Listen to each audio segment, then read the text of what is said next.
Yeah, let's do names. Do you got a good topic, Karina? We did do two. Wait, I have a good one. Yeah. How do you like your marshmallows when you roast them? Like, how do you take your marshmallows? That's a good question.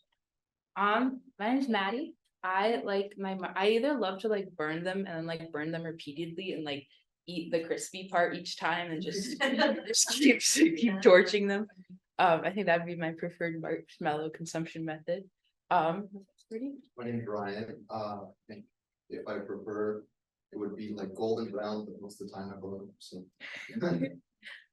I'm Grace. I like my marshmallow. I like to like carefully golden burn it. I'm one of those like let's get really specific with it. Like till it's perfect. I'm Thomas. I'm also patient with I'm Karina, and when I make like my marshmallows too, I'm the same. Like I like to burn it and eat like the crunchy part. It's yummy. Yes. My name's Jessica. I try to get a golden brown marshmallow. I usually burn it. I'm Lily. I also try to get golden brown like very slowly, but then when it sets on fire, I like kind of panic about it. I don't know why. When I was younger, I used to like make someone else blow it out for me because I was scared. Ball of fire. Yeah. I'm Elsa. I feel like the heavy thing here is just like burning it totally. I like to like burn the skin off of it. Yeah. I'm Elise. I also love to try to get my golden brown with the very good too for the perfect one. I'm James, and I think somebody has to say that marshmallows are just not good. And I'm usually not allowed marshmallows. I guess, yeah, they have to be just lightly toasted. So we're here with Elise Kaplan from Mexico, Searchlight or Searchlight in Mexico? Searchlight in Mexico, sorry. Like Searchlight in Mexico, okay. And she has been a reporter. She had earlier this year she left the Journal after about 9 years. Just about. And she can fill in more as we go along. But she has done a lot of investigative work and some feature work. And we came up with the idea that we would kind of talk about feature work this week, but we want to kind of meld it with investigative work because there's some overlap there. And we sent a story, a recent story of Elise's turning guns into plowshares that Maddie said was shared with you guys. So we thought we'd use that kind of as a jumping off point as a story to talk about some of the techniques about how to pursue the story, how to get the story, how to write the story, how to deal with sources and that sort of thing. So with that, I'll let Elise further introduce herself and kind of talk a little bit, get us into the topic. So yeah, my name's Elise. I just started at Searchlight in June. And Searchlight is a nonprofit news organization that really focuses on investigative work. So as a group, we publish once a week. So we're really doing deep dives, trying to really get in there. Before that, I was at the Journal, which is I was doing some investigative work there too, but I was also doing a lot of daily journalism. I was on I started out on the crime beat. I did the night crime beat for several years, and I was doing some more accountability on like police departments and jails and things like that. And then switched over to just investigative about January before I left the Journal. So yeah, I've done a lot of different stuff and tried to, I think one of my favorite thing about the crime beat was really trying to like talk to real people, get like their own perspective. I think that is kind of, can come through with some feature writing too about some techniques that like how to conduct your interviews so you get the most detail possible and kind of draw out like who people are and what's about them that you want to write. So yeah, I can talk about that story or So one of the stories she wrote is called Turning Guns into Plowshares. Gun violence has taken a heavy toll on Albuquerque students and the school response. And so why don't you start by telling us how you found the story? Yeah, so that was the first story I did at Searchlight, and I've been reporting on gun crimes and teens for a long time, my previous role, but I didn't ever really get to do like the really more emotional part about how the community would respond, and how it could affect the kids as well. So that's kind of why I wanted to get into this story. And now I cover education, so I wanted to do it from a school perspective, not just like a family and police perspective. So I found this group of students who I kind of just put out a ton of feelers, you know, like you just call every single person you know who might have an idea. And I knew this woman from New Mexicans to Prevent Gun Violence, and she introduced me to these boys. So I went by their school twice actually, and like watched them do the they're turning old gun parts into like bases and spoons and stuff like that. And turning it into artwork. It's all stuff that is donated back to this gun buyback. So I think like this kind of story, you could write it just about like gun violence is terrible in teens, but you really need to find the people to like really like make the story more important and like give you a sense for why it matters. So that's why I kind of started with those boys and kind of, you know, what their perspective was on it, and then the administrators, the teachers, and just kind of how the whole school kind of absorbed these events. Because I think, you know, obviously there are some stats in there, but the stats don't mean a whole lot. You don't have people who can tell you feelings. How do you find that balance between doing stats and just doing a later feature, just talking to kids or something? Yeah, I think it has to be kind of a balance, because if you're just gonna do the kids, then you don't really get why it matters, but if you just do the stats, that can get kind of dry. So I always like to start out with something that's more visual, you know, like in the classroom, watching them weld, kind of setting the scene. So that's kind of like a featurey type lead where you're really, you know, it's not a hard news, but it's not saying like, you know, this many kids were killed last year by guns. It's like getting into it softer and kind of introducing the characters first, and then kind of moving towards the stats and kind of explain why it matters and why people should care. And as we go along, please jump in, ask questions. It doesn't have to be specific to this. It could be something you're working on. It could be something you worked on last week. Some of maybe your frustrations with reporting and writing, anything like that. So Elise has been doing this quite a while now, and she's a great resource to have. So Question. you can have a conversation. When you're working on like these long-term investigative things that are covering like heavier subjects, like I guess how do you, like, when you're working on for that amount of time, how do you not let it get to you? Like, Or how do I you- think it does, Yeah. yeah. It does. Yeah, like I think like you kind of have, yeah, like sometimes things are just gonna kind of get to you and kind of, I get kind of obsessive, like I start, you know, like once again, I started point of like my reporting process is kind of like all I'm thinking about, which is probably not the best, but you know, I'll think about it first thing in the morning and be like, oh, call that person, or oh, what, you know, I have to think with this detail. And then I think some stuff is really hard to deal with, but that's kind of how you know it's really important, you know, like that's the kind of thing we could be exposing, even though it's hard. But other than that, like yoga, dog walks, camping, go out there with your friends, and unwind, whatever, maybe, yeah. Can you talk a little broader about how you're dealing with a lot of intense issues, not just this story or some crime stories, but over the course of your career, you mentioned some of your coping methods, but is there a way to have a detachment from it? I don't know. I found that it actually got easier as I was doing more like accountability stuff. Like for me, it was much harder to just write like this terrible thing happened and then move on. I've been to like way too many like active shooting situations where you just report on it and then it's gonna happen again, and it kind of feels miserable. Whereas I feel like for me, one of the things that's helped is like trying to shine light on something, make it more. It's not just like terrible thing happens and then another terrible thing happens. You're like terrible thing happened, or like why? Trying to explain it, like trying to get something to change. I think kind of helps cope with that.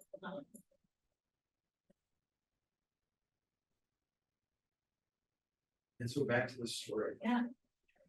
Again, if anybody has read the story and has questions or any observations, that would be helpful. You start out with kind of a classic anecdotal lead. How did you approach structuring the story?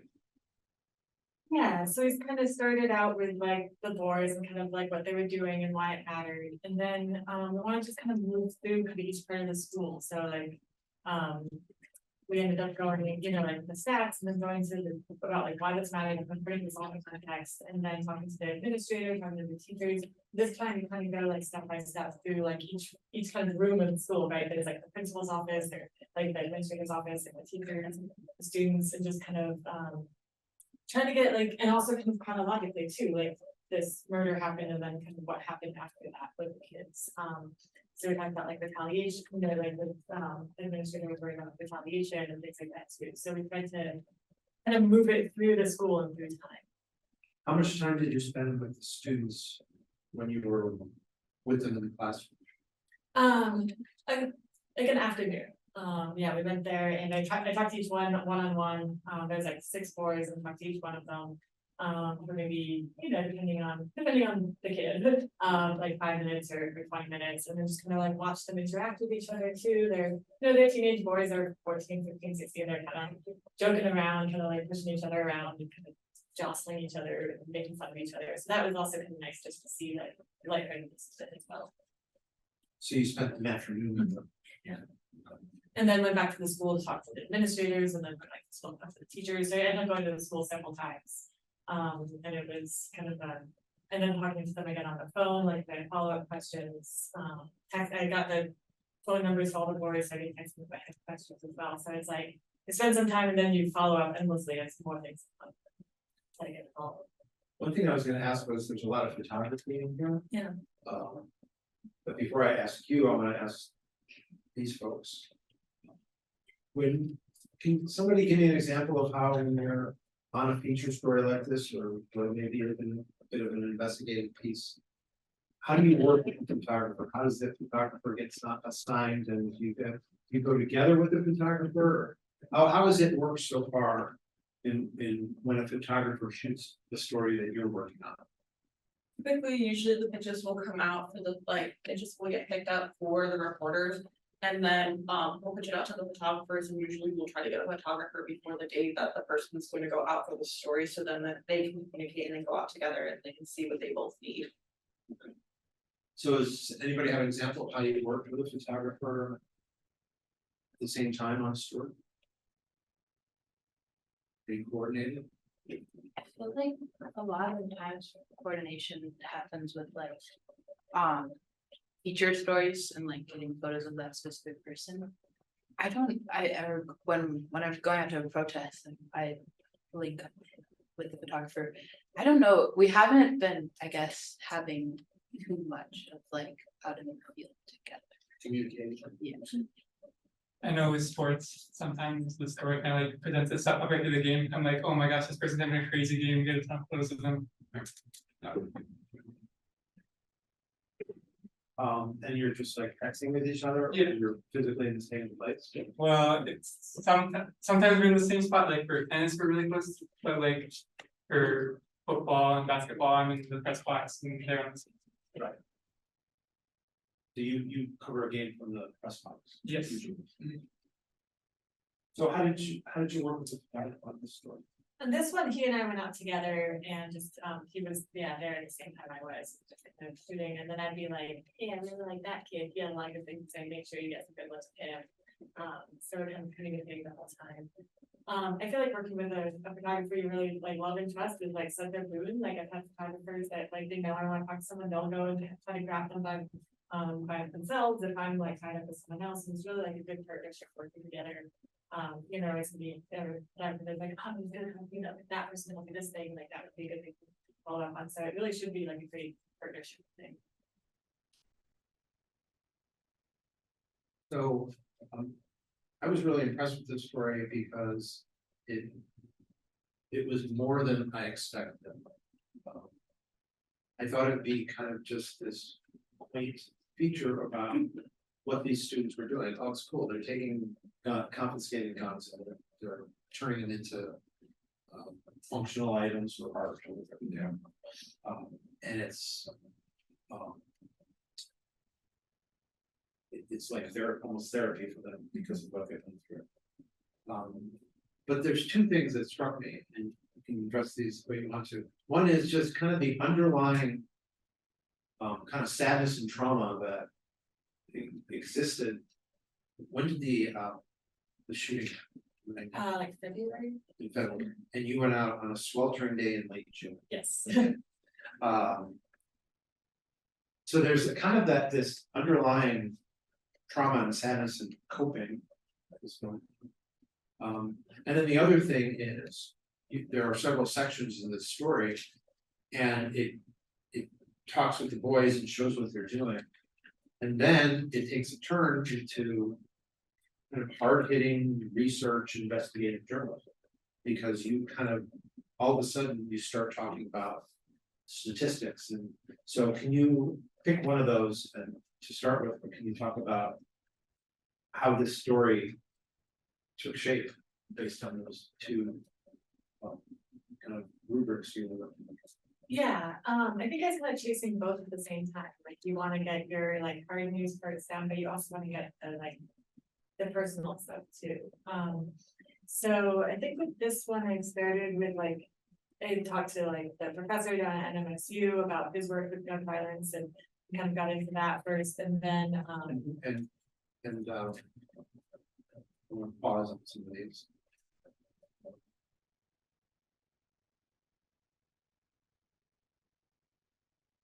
Let me just for a second. Let's go director. And then,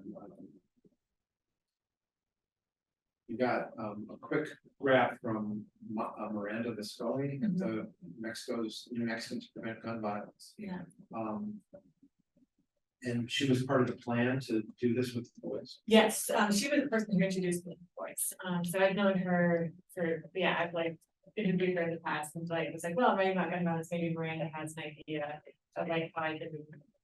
Maybe I'll just talk with her over there. She's like, oh, like I'm doing these workshops every week with the boys. So she invited me down there, and that kind of was a good avenue to meeting some of these kids who actually like kids who are getting.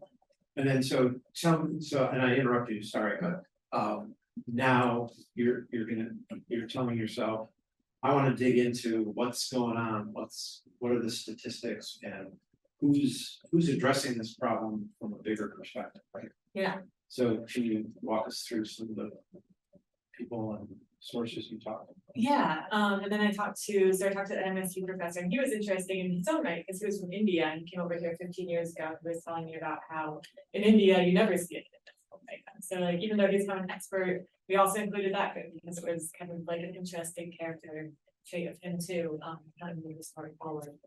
And then I did a lot of reading. I like, was Googling like studies, gun violence, kids, and students, and like so lots of So slow us down a little bit and walk us through how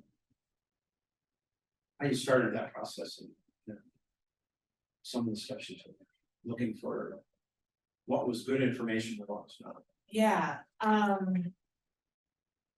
I tried to find anything that looked like it came from like a actual like journal, that wasn't just that, explained its methodology and kind of abstract and kind of tell if it's a good study or not. And then it was also tricky because what I wanted to focus on was like the effects of a trauma on the community, and then immediately afterwards how the kids felt, and kind of how it affected their academic performance. And there was lots of studies that kind of addressed that, but not quite. There's also, so finding the right study was kind of a challenge. So I ended up finding one from, I think, Chicago, that was helpful. But yeah, I read a ton of different studies and just, Googled a ton. And Can you estimate how much time that took? I feel like it was like a couple, off and on, like a couple of days, like trying to, I'd read one and be like, well, that kind of works, but it's not telling exactly the story I want to tell, or it's not really that applicable. And so then I like try to find something else. And then, taking notes, I download everything and like highlight it, like the important parts, and try to, I usually have like my computer open, but I also have a notebook that helps me to kind of take notes by hand when I'm like reading through things. Did you have to pay for any of the materials? No, they're all just, Available. How do you keep your notes organized when you're working on something for that long? Yeah, I try to have, so I have like a gigantic Google folder, and it's, this one was like teen gun violence, and then I'll start one Google Doc that has all the people I reached out to. I always make notes on when I call someone and like what happened.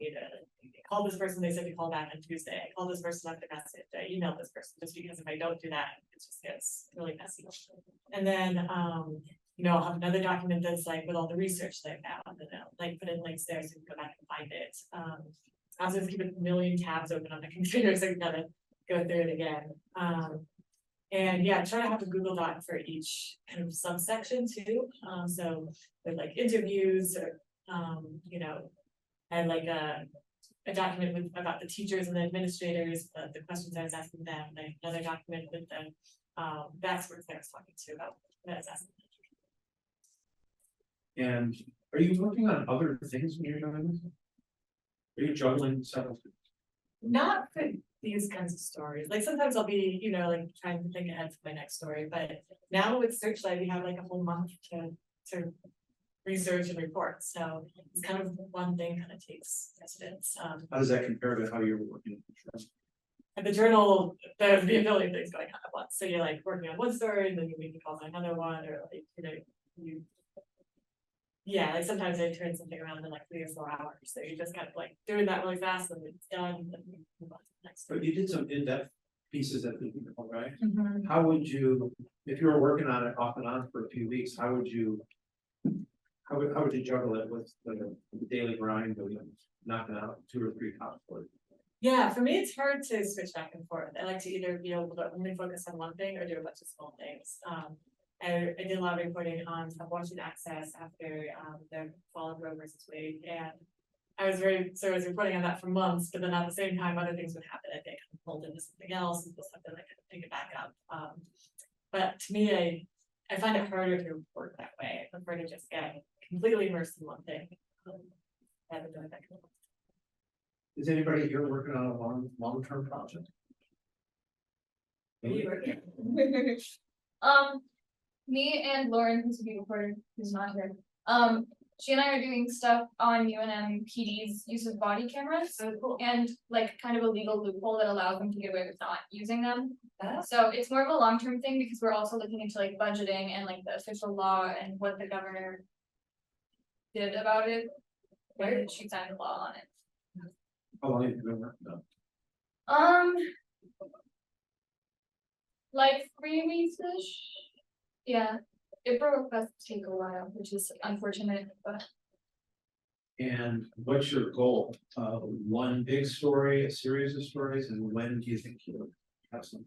I think multiple stories, because there's like a few different angles, and I think it'd be too much for one story. We're working on doing like kind of an overview to like lay the groundwork for the rest of them for next week, hopefully, because we already spoke with a bunch of sources. We're just waiting for documents mostly. How has it been trying to like do a longer term story? Have you found, yeah? In some ways it's kind of easier because like you're not feeling all the pressure about the deadline, but also it's kind of annoying to have to wait, especially when you're waiting for documents and that kind of thing. Because like you want to write it, but you literally cannot without the information, and you can't make them go faster to get the stuff back to you, and then they say broad and burdensome. Yes. Yeah. And for frustration can be the rest of your life. Yeah. And you all have had a workshop or a seminar on IBRA requests? Right? Yeah, So, yeah, and yeah. Yes, yeah.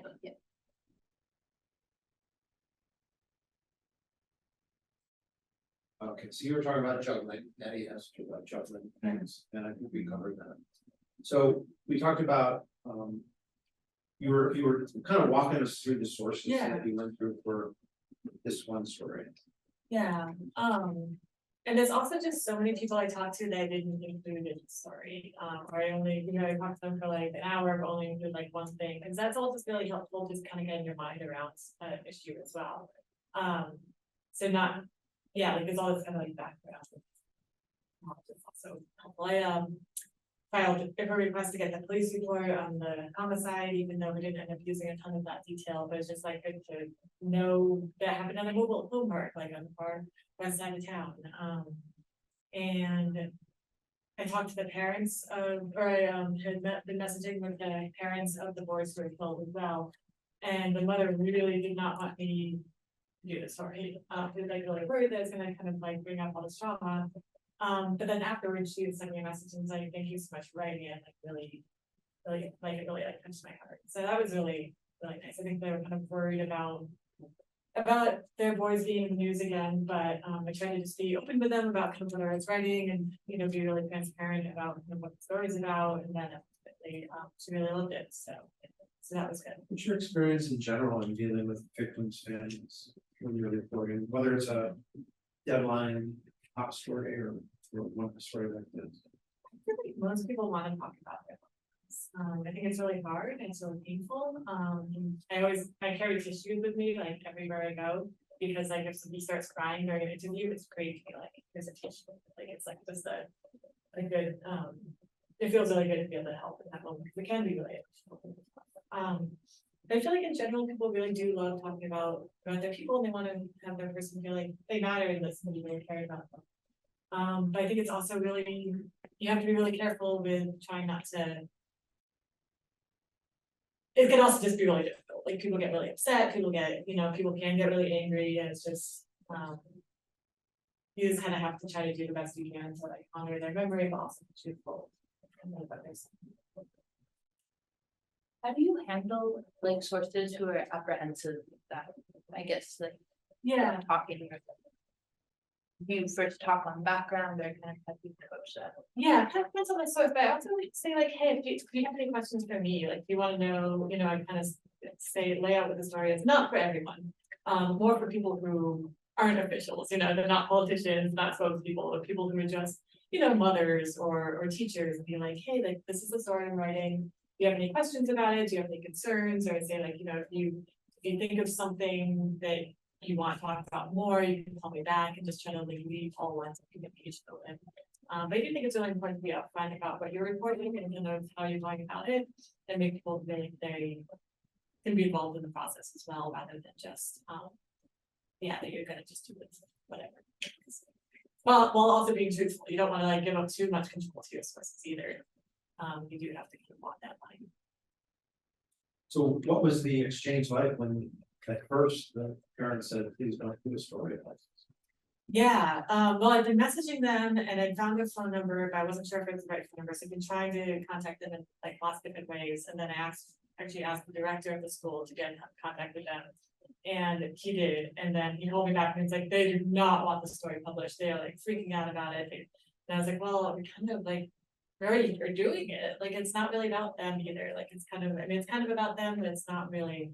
So it was tough, like we like kind of had to talk about how we're gonna do it, and like how I kind of felt like we had to go forward with the story, because it's not just about the boys who were killed. The kind of point was that it was about the whole community. So I was hearing about them not wanting the story from someone else, like the intermediary. But we ended up going forward with it, and then the director was also pleased with the story. Yeah, I was really happy. I noticed in the story that there are a lot of quotes. There are only like one or two quotes from the students themselves, whether it's the boys who are working on the materials or the other students. Can you tell us a little bit about maybe why there's more adults quoted than students? Yeah, so I was like, I'm gonna go hang out with these 14-year-old, 15-year-old boys and see what they have to say, and they were not great interviews. Like they, there's just, I mean, I could tell that they were feeling things, but like when you read out the quotes, they're just not great. So rather than use quotes that maybe don't really get the effect of we decided maybe just characterize it more. And I think the adults were, they're more removed, they're adults, they're able to kind of synthesize what they're seeing more over a long period of time, so they can talk about the students and how they're feeling. I think almost better than sometimes the students do themselves. But yeah, it's definitely a challenge. I got back with all these students, so like, oh, I can see what they're saying, but like they're not good. You work with kids a lot in your reporting? I am more. So yeah, now I'm covering education. So yes, mostly kids, and it is hard to keep kids. Yeah, I think you have to kind of rely less on what they're saying and more on kind of what they're doing, and like in what the people around them say about them. Cause it's hard for a kid to have a good explanation for how they're feeling. In your folder for this story, do you have a document that you throw quotes into if they're particularly good? How do you do that? So I use Otter. Do you guys use Otter? Yeah. So it's like a AI transcription thing, and so you can go through and like highlight the quotes they really like. So I'll like do that and I'll flag them. When I'm writing, if there's something I'm not sure about, I'll like take that chunk and put it in a different folder so I can come back to it and see if that's something I want to include. I also feel like sometimes during an interview, I'm like, oh, that's the quote, like that's the kicker that I'm gonna use. Like the one that was in the story about the teacher talking about one of her students just changed after that. It's the very last quote is the kicker. As soon as she said that, I was like, that's how it's going to be. So at some point you knew you had your own. Yeah, it was just like such a good quote, like that she was probably the person to really like, I thought kind of encapsulated how I think the school dealt overall. And the quote is, she introduces it with one girl in particular was, quote, kind of like a different person afterwards. And then the full quote, she was more withdrawn, she was quiet, she had a hard time processing the feelings, Fernandez recalled, Fernandez teacher. Whereas before it happened, she was outgoing, she was more willing to participate in class discussions. I describe it as she kind of lost a piece of who she was. So you knew when you heard that. That was it. Yeah, I think there was like a couple, maybe I was like toying with, but yeah, that one was definitely one. I was like, that's kind of the whole point of the story, right? That like these things kind of affects the kids no matter what, and kind of the ripple out effects of things. When you structured the story and getting into just putting it all together to write it, I'm familiar with kind of a more traditional method of you start the story with the scene, like an anecdotal lead in a scene, then you get into the meat of the story, and then you return to that scene with the boys putting stuff together. But you didn't do that. Was there any thought process behind that, or is that just how it happened? I usually do my stories the way you're talking. I do like to like kind of like tie it up at the end, but returning to the scene. But I think with these boys in that scene, it didn't quite lend itself to that. Again, they didn't really have that many good quotes. I do like to end with a quote. I feel like that's a nice way to end usually. So I think that's kind of just how it happened, and man, it was kind of like getting away from the boys, and that felt kind of weird with that. How do you, the middle of your story is packed heavy with facts and numbers and also with studies. How do you keep the momentum of the story? How do you keep it interesting? And tell us a little bit about how you just kind of keep the ball rolling with the story. Yeah, I think like I generally try to put like a ton in there, and I go through it and like, oh, we don't need that, because I do think it can get kind of bogged down. And it's good to have a good editor who kind of come in things too and be like, oh, this is way too much information, like lose this. So did you write a longer story and first edit it yourself? Yes, so it was a much longer story, and then I kind of would like go through and pare it down, and then my editor kind of like had other things that she thought she got it, and You guys are taking notes, it's like great notes. By the way.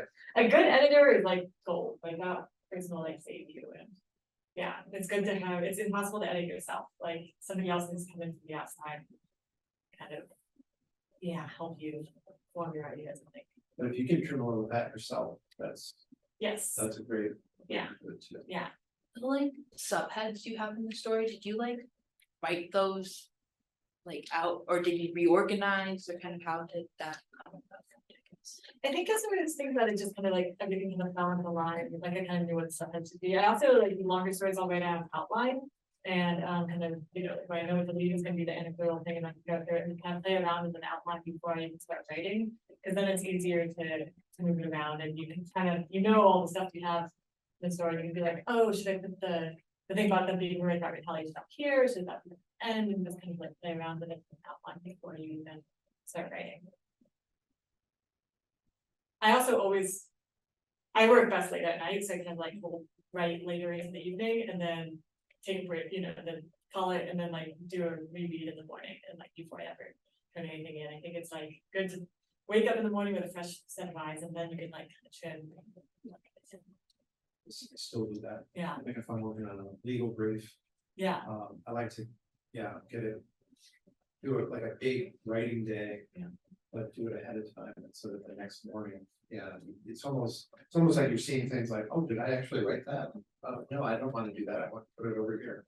yeah, totally, because you're having it all in your mind, it's easy to forget that you haven't said that yet, or like you've already said that, or.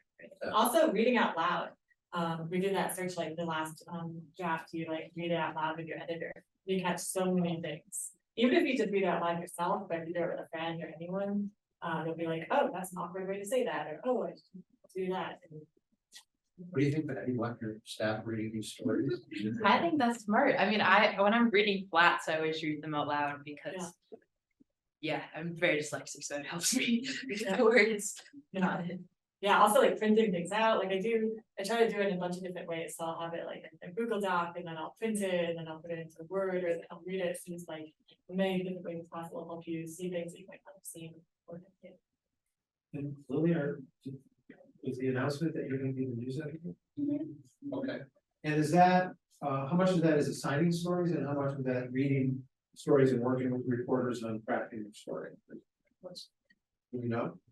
She was just put into the position today, so Oh. very, very new to the role. Can you tell us what the Yeah. editor does? Yeah, so the new, so we've been figuring out. We've been figuring out how to kind of balance like assigning and pitching stuff out. I feel like when we've been assigning has been like there's a meeting or something like that's coming up that we like need to have somebody covered an app and on. But otherwise, I think mostly we pitch out stories and then folks pick up what they're most interested in, or like if a story comes up that like a reporter's been covering something along those lines in the past, then sending it directly to them and kind of going along those routes. And is there a news editor, managing editor, or you who then works with the reporter on the story? So the news editor is who works with the reporter on the story. On crafting the story. Okay, yes, so the news editor will be This the one, first editor. yes, will be the one working most closely with the reporter. Yeah, and then we have a managing editor this semester, Katrina, she's been helping me out more with, like the visual and multimedia component of things, and then next semester she's gonna transition to be a photo editor upon Jessica's graduation, and then we're gonna be reopening that managing editor role to have somebody who will also be doing more of the editing side of things too. And that's before a story will go to the copy desk. Right? Yes, so our workflow at the moment is reporter, desk editor, editor-in-chief, copy editor-in-chief, and then when managing editor will be thrown in, it'll be before me, so reporter, desk, managing editor, me, copy.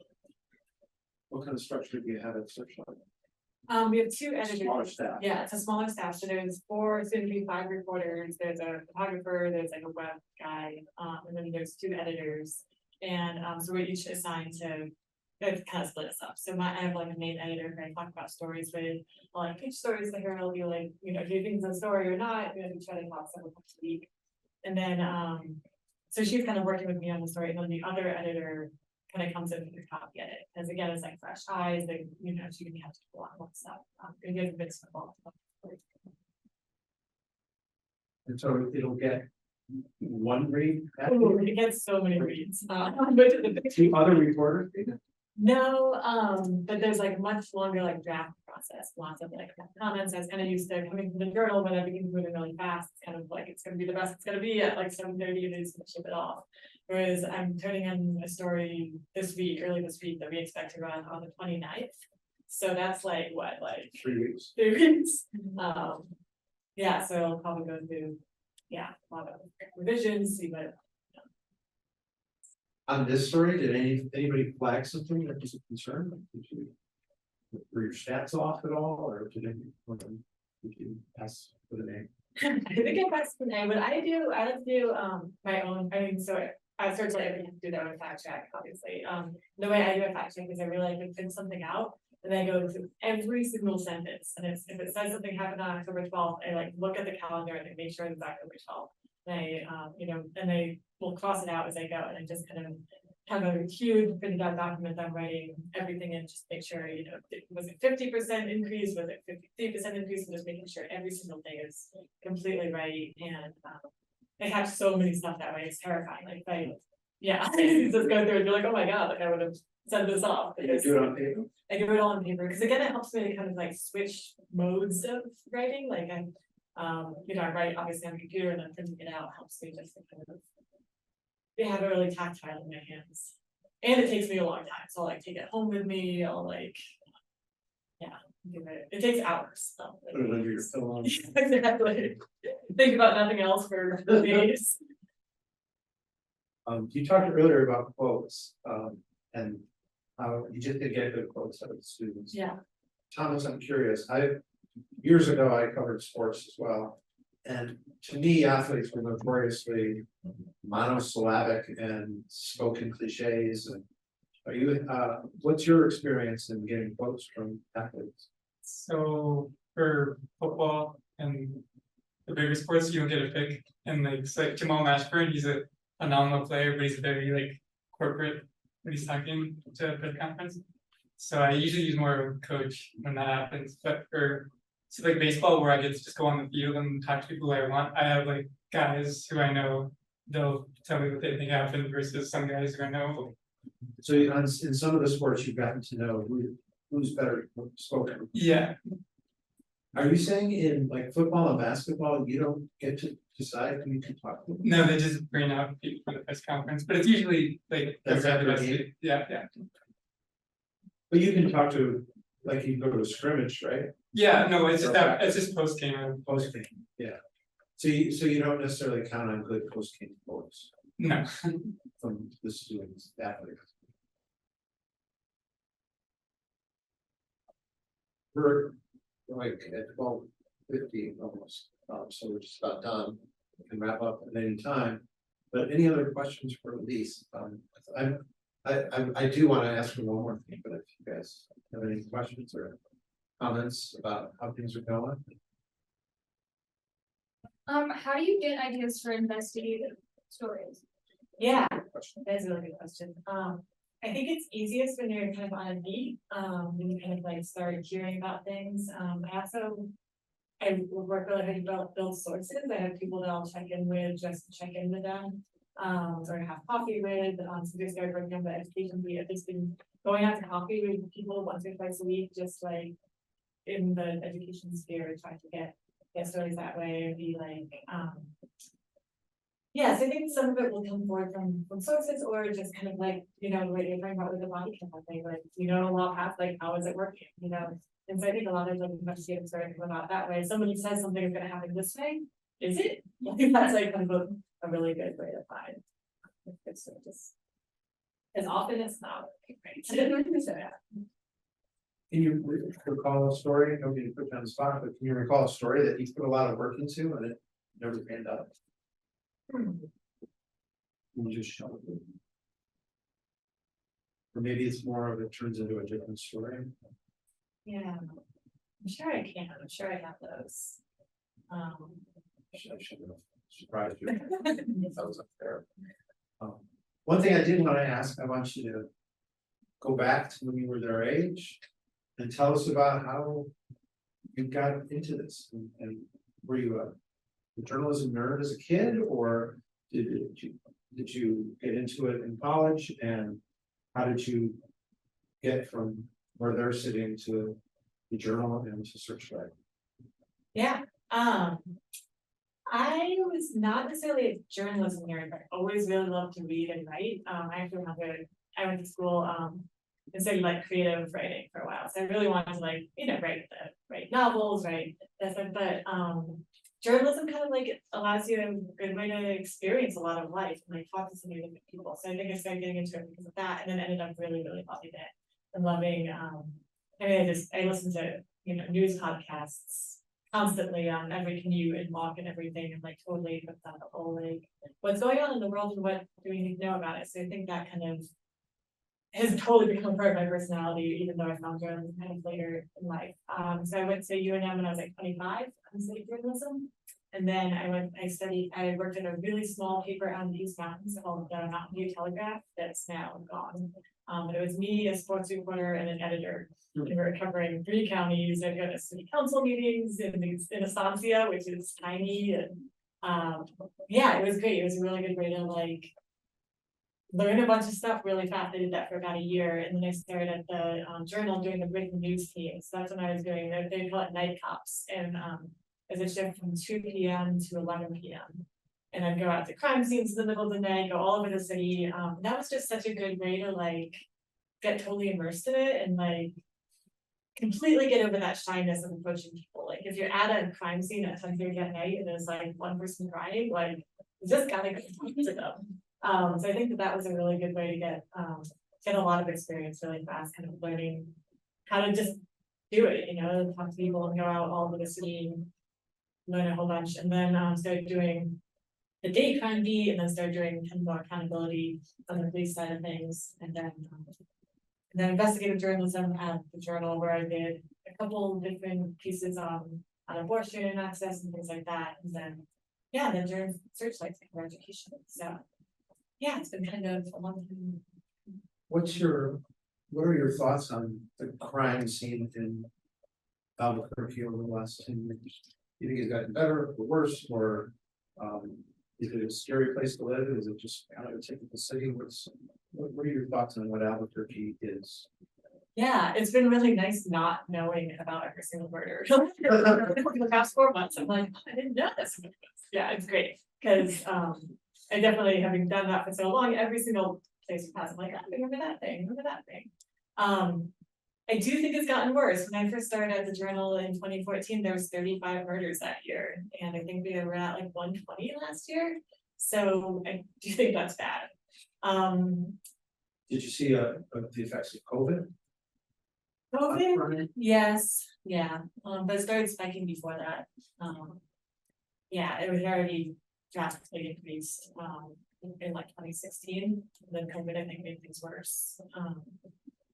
And just kind of, you know, people have been in desperate situations, drugs have a lot to do with it, I think. But also like the world seemed a lot scarier of a place when I knew about it. And now that I'm like not as immersed in it, it's not quite so bad. And I think it's not all doom and gloom either. Do you feel safe now? I do, yeah. I mean, I wouldn't like honk at someone on the road. We all learn that. Feel a little eye roll, and that's about it. I grew up in Minnesota where my dad would honk at people when they're in the ditches, and that habit hasn't escaped me. Any other thoughts? Concerns? Any parting advice to the youth of today? I think just like over report, like, and you know, it's not all gonna make it into the story, but like chase down like every lead, talk to everyone you can, and try to get like as big of a picture as you can before you actually start writing. And then also like follow up on like the stupidest details. Like someone's like, I was walking my dog and like we saw this, and what's your dog's name? You know, like always find out the dog's name. Then somebody says, I was watching a TV show, like what TV show are you watching? And just try to get like as many details as possible, because that will really make it easier to write it in a way that's really narrative and interesting. Just because you already know what's. And it's, even if you don't end up using it, it's good to have that kind of more well-rounded picture of the story. If students revisit your story and have any questions, they can find your email at Searchlight or find you on Twitter. Yeah, absolutely. You can find me on Twitter, or on my email is elise@searchlightnm.org. So easy to remember. So yeah, if you have any answer questions or have to talk about anything or give advice or I can. Great. Thanks so much. Yeah, thank you.